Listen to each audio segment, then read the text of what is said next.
Writing. The message was only 7 words long, but the second I pressed send, I wished I could pull it back. Come over, but don't tell her. I stared at the screen, my hands trembling, because I knew exactly how suspicious it sounded. 10 minutes later, someone knocked on my apartment door. When I opened it, my girlfriend's mother stood there with a worried expression, a small handbag in one hand and the kind of look that told me she had already imagined the worst. She had no idea that behind that door was a truth I had been carrying alone for weeks, a truth that could either bring their family closer together or destroy everything between us. Before we continue, if you believe kindness can give people a second chance, please take a moment to like this story, share it with someone who needs hope, leave a comment, and subscribe to the channel. Stories like this remind us that sometimes the people who seem distant are simply waiting for someone to understand what they cannot say themselves.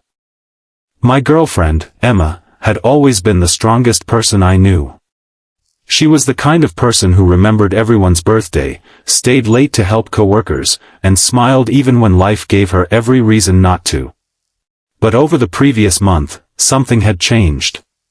She stopped answering messages quickly. She canceled plans without explanation. She started looking exhausted, and whenever I asked what was wrong, she gave me the same answer: she was fine. I knew she wasn't.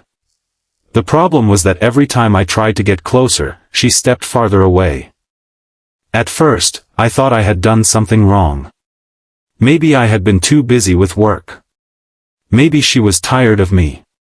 Maybe there was someone else.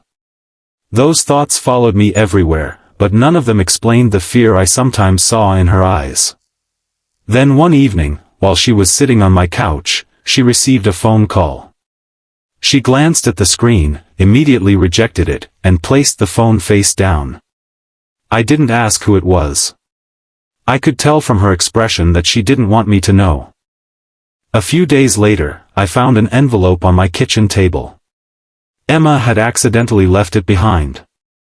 Her name was written across the front, and beneath it was a hospital logo. I didn't open it.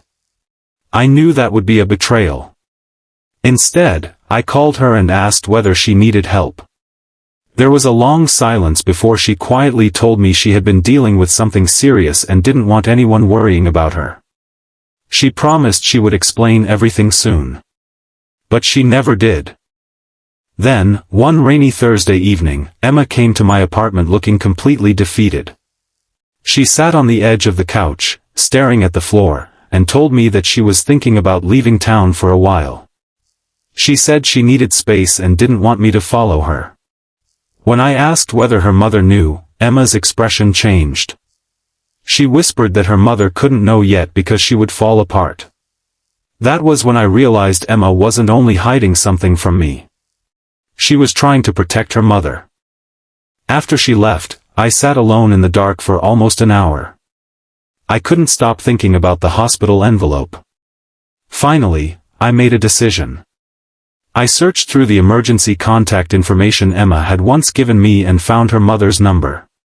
My thumb hovered over the screen for several seconds before I typed the message, "Come over, but don't tell her." 10 minutes later, her mother knocked. She walked inside and immediately asked whether Emma was safe. I told her that Emma was safe, but I had discovered enough to know that she needed her mother more than she realized. Her mother looked confused, frightened, and angry that I had brought her into something Emma clearly wanted hidden. Then I placed the hospital envelope on the table. Her face changed instantly. She picked it up with shaking hands and finally understood what Emma had been hiding. It wasn't some scandal or secret relationship. Emma had been diagnosed with a serious illness and had convinced herself that keeping everyone uninformed was a form of protection. She didn't want her mother to spend every day afraid. She didn't want me to look at her differently. Most of all, she was terrified that people would begin treating her like someone fragile. Her mother sat down and began to cry.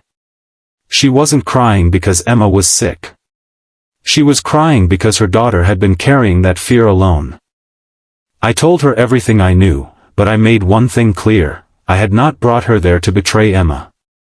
I brought her there because I believed Emma deserved someone beside her who could love her without pretending nothing was happening. The next morning, Emma arrived at my apartment unexpectedly. Her mother was waiting inside. The moment Emma saw her, she froze. For several seconds, neither of them moved. Then her mother crossed the room and wrapped her daughter in a hug. Emma resisted at first, but eventually she broke down. Years of being strong collapsed in a few seconds. She cried against her mother's shoulder while her mother kept repeating that she didn't have to protect everyone anymore. I stepped away and gave them privacy. That afternoon, they began making plans. Doctors. Appointments. Family members who needed to know. Practical things that had once seemed terrifying suddenly became manageable because Emma no longer had to carry them alone. Weeks passed. Treatment began. Some days were difficult, and some were surprisingly normal. There were afternoons when Emma laughed so hard that we forgot about hospitals altogether. There were mornings when she didn't feel well enough to get out of bed, and her mother would arrive with breakfast and pretend she had simply come by because she was hungry herself. The most beautiful change wasn't that everything became easy. It was that Emma stopped pretending she had to face everything alone. One evening, months later, we sat outside beneath a quiet sky. Emma looked at me and said she still remembered the message I had sent her mother. She admitted that, at first, she had been furious. But then she understood why I had done it. She told me that before that night, she had believed love meant protecting people from pain.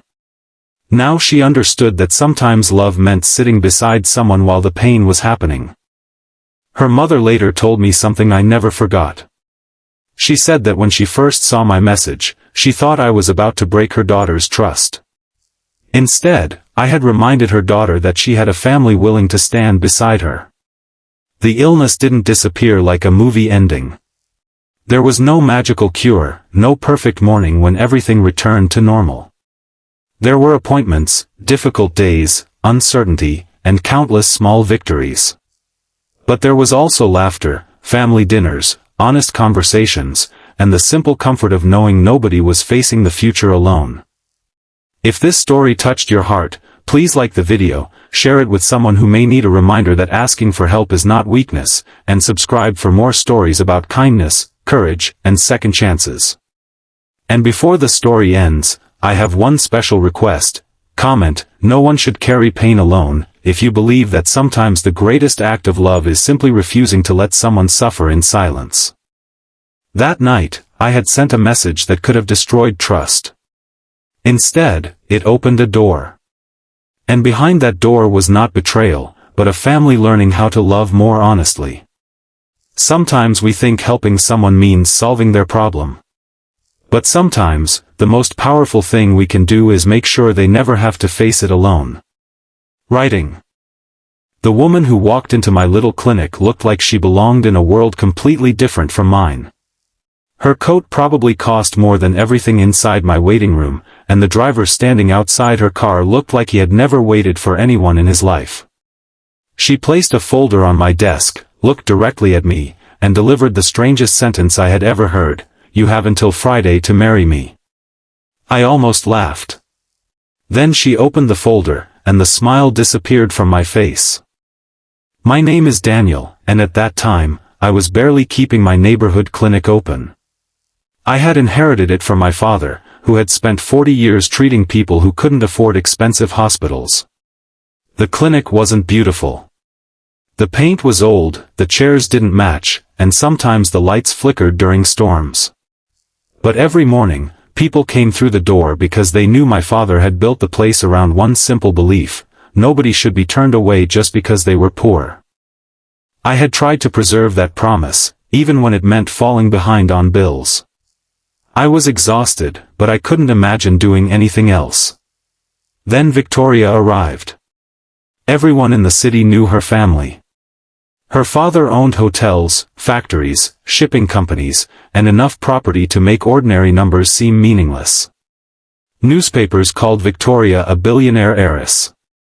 I had only ever seen her in photographs, usually stepping out of expensive cars surrounded by cameras.